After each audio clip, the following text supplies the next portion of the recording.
I'm Greg Johnston, CEO of Carl Data Solutions, an industrial Internet of Things company that provides big data solutions for monitoring critical infrastructure. Carl Data offers machine learning and predictive analytics features through our cloud-based applications to deliver key asset-saving operational insights from massive amounts of data. Carl Data trades on the CSE symbol CRL and the pink symbol CDTAF. For more details on Carl Data, please visit carlsolutions.com. You're listening to HowStreet.com radio, available online at TalkDigitalNetwork.com. Welcome to HowStreet.com radio, the online source for market opinions. Here is Jim Goddard. My guest is Mish Shedlock, editor of Mish's Global Economic Trend Analysis on maven.net/MishTalk. Welcome back to the show, Mish. Pleasure to be back on, Jim. Was it a shock to find out that China has infiltrated 30 top U.S. companies, including Apple and Amazon, with some kind of secret chip? Actually, that did surprise me. Hardware deals like that, manipulations, are pretty hard to do. There's a design, let's say the U.S. or Canada or the Great Britain or wherever, wants a chip to do something. They design that, okay, so they, outsource that thing to China. In this case, we're talking about servers that were used at Amazon, Apple, even the Pentagon, actually. And someone, goes over and looks at the board and, says, this thing was actually designed as we ordered it. In this case, China put in these tiny, tiny little chips, really small that would fit on a pencil point, and they disguised them to look like a normal capacitor or something else on there. They didn't even look like chips. For some reason, Amazon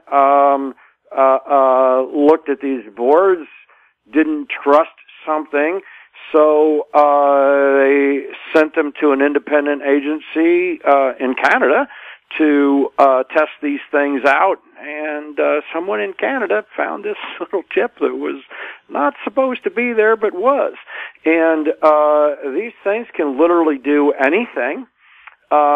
Since it's embedded in the hardware, it can bypass encryption, it can steal passwords, it can relay data.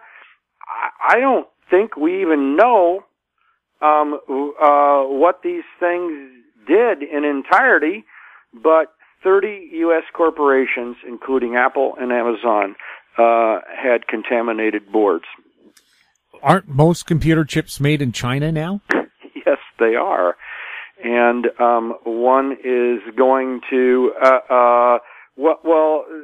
this is two separate issues. One is the chip, and the second one is where it's assembled. I mean, someone can take a chip and,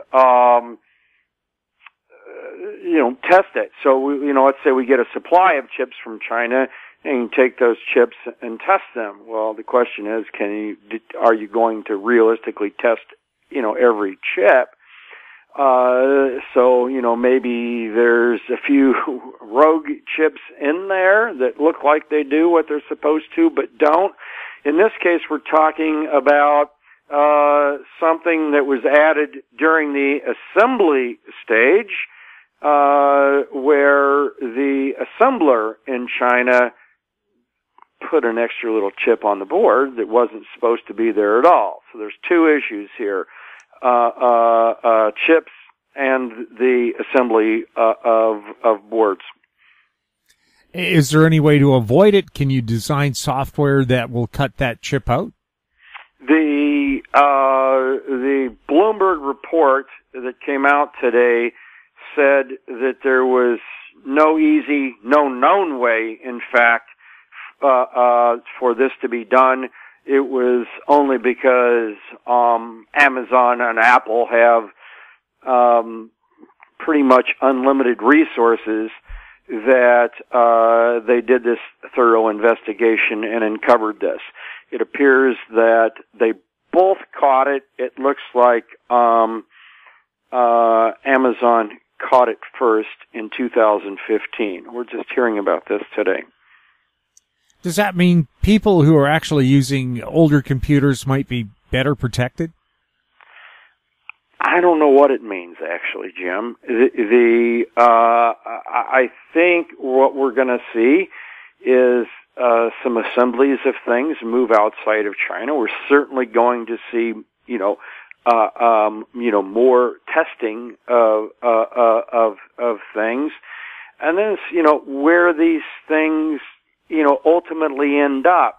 Like I said, the next stage in this, maybe it's already going on, is not a bad board like that, but one out of 1,000, 10,000 chips, has some sort of rogue property. How are you going to catch that without literally testing every chip? So I don't have an answer. I didn't even see that question raised in the article. And in fact, I just thought about it right now as we're talking on the phone. That might be a new industry. Yeah. Well, testing every chip, yeah. We'll have more with Mish Shedlock right after this. Arctic Star Exploration, operated by a team of proven mine finders, is focused on diamonds in Finland and the Northwest Territories of Canada. Work programs are underway in Finland and Canada. Arctic Star trades on the TSX Venture Exchange symbol ADD, on Frankfurt symbol 82A1, and the OTCQB symbol ASDZF. Please visit our website arcticstar.ca or call us at 604-689-1799. Cypress Development Corp's flagship lithium project is located just east of Albemarle's Silver Peak mine in the heart of Clayton Valley, Nevada. A 12-hole exploration drill program for lithium-enriched claystone on Cypress's 100% controlled properties is now underway. Cypress Development Corp trades on the TSX Venture Exchange symbol CYP, the Pink's CYDVF, and on Frankfurt C1Z1. For more information, please visit our website, cypressdevelopmentcorp.com. Welcome back. We're speaking with Mish Shedlock. Mish, China is now trying to rein in property bubbles, but that's created a new kind of bubble? Yeah. These companies, what's happened is, this actually goes back a number of years. I referenced a, 2012, I think it was, 2011 perhaps, report from the, on the New York Times about China wanting to move 900 million people to cities, and essentially they took farmers and said, well, you're no longer going to work in these rice paddies, you're moving to the cities. These people had no skills, no whatever. But to house these people, give them jobs that required two things. First off, they had to take these unskilled people and give them something to do. Second off, they had to build housing for all of them. So that caused a property bubble. Imagine moving 1 billion people all of a sudden somewhere. It's going to cause some issues, to say the least. And actually, another one of them, a side issue, is pollution from all the ongoing industrial building.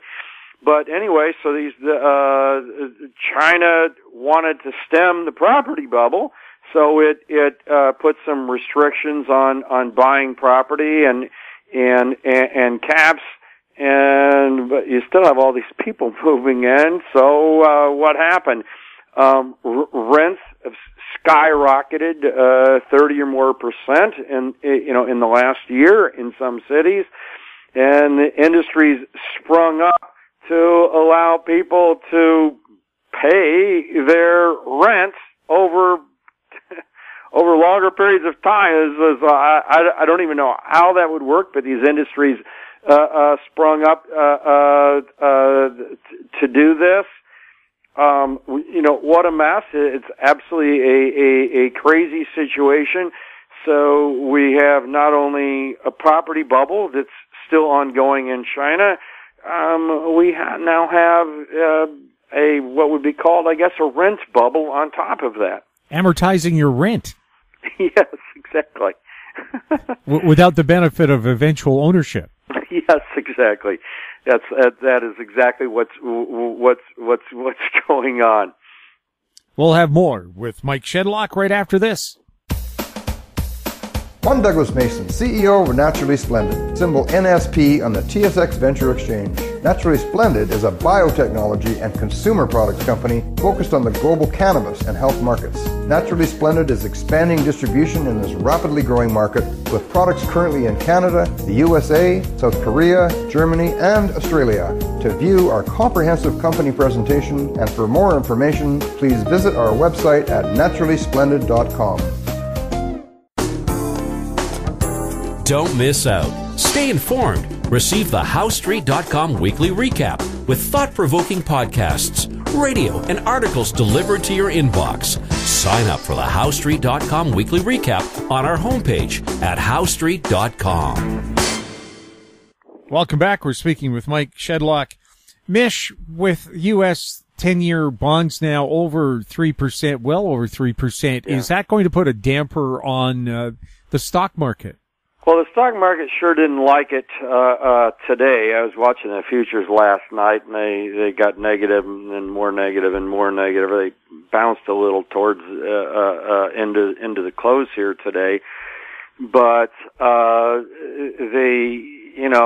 U.S. is busy hiking away. I looked at a handful of reasons why yields might be going up. We had a report yesterday out that the jobs market, we actually find out the actual results tomorrow. Some people are expecting as high as 300 or even 500,000 jobs were created this month. We'll find out tomorrow, so I'm not going to speculate on that. We also had Fed Chair Jerome Powell yapping today. This economy is stronger than anyone thinks. It can last longer than anyone thinks. So that certainly would be a short-term factor causing yields to go up. But yields have been going up now for a few weeks, so one can't blame everything on that. We also have hedge funds plowing in and shorting Treasury futures, so record numbers of shorts on the 10-year bond, and so that's pressuring yields. Bill Gross came out with a report and said that hedging dollar costs or hedging for U.S. dollars for foreign buyers is now more expensive than before for whatever reason. Volatility is going up, so it makes U.S. bonds not that attractive for foreign buyers. I don't know about that. U.S. yields are so very much higher than anything in Europe. But if someone really did need to hedge, and that hedging is eating into the profit, then they're better off, actually, which is what he said, buying a European or Japanese bond in the first place. So these are, all of the short and long-term reasons here why yields are going up, and my gosh, the yield on the 30-year bond is approaching 3.5%. We've seen some of the biggest jumps in a couple of years, and Jim, that has to weigh on the mortgage market. The housing is already slowing without a doubt, although we're going to have another potential hurricane impact from that. But outside of that, both the new and existing home markets have been on a downtrend, the latter for about 4 or 5 months here. So it's not one of these things that's just like bouncing around. It's decidedly turned lower. So we'll see, and rising interest rates can't possibly help the housing market.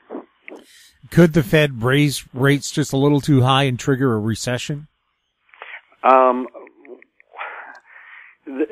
an interesting thing, and actually there's going to be a recession, and what's going to cause it has nothing to do with the Fed hiking. Rather, the Fed has blown another bubble, and it's manifested itself this time primarily in junk bonds. I don't believe bubbles can expand infinitely, so at some point they're going to, pop anyway. But yeah, rising rates is going to cause that to happen earlier than if they didn't do it at all. So, but it's, and sure enough, the Fed is going to get the blame for this. And already we had the president of the St. Louis Fed come out the other day, James Bullard, and he said he was warning the Fed. He said we ought not be hiking here. There's no reason to be hiking here. His big concern was the yield curve inverting, and he said the way to prevent the yield curve from inverting is to not hike. Well, lovely. The problem with his thesis is that bubbles burst eventually anyway, and second, even if you somehow prevent the yield curve from inverting, does not mean you're going to prevent a recession. And for that, for proof of that, we just need to look at Japan, which had numerous recessions without the yield curve inverting. So there's some pretty potty ideas here floating around at the Fed. Mish, thank you so much for chatting with us. Pleasure to be on, Jim. My guest has been Mike Mish Shedlock, editor of Mish's Global Economic Trend Analysis on maven.net/MishTalk. If you have any questions for Mish or any of our other guests, you can send them to info@howstreet.com. I'm Jim Goddard. Thanks for listening. Comments made on HowStreet.com radio are an expression of opinion only and should not be construed in any matter whatsoever as recommendations to buy or sell any financial instrument at any time. Available online at TalkDigitalNetwork.com. HowStreet.com radio is a production of HowStreet Media Incorporated.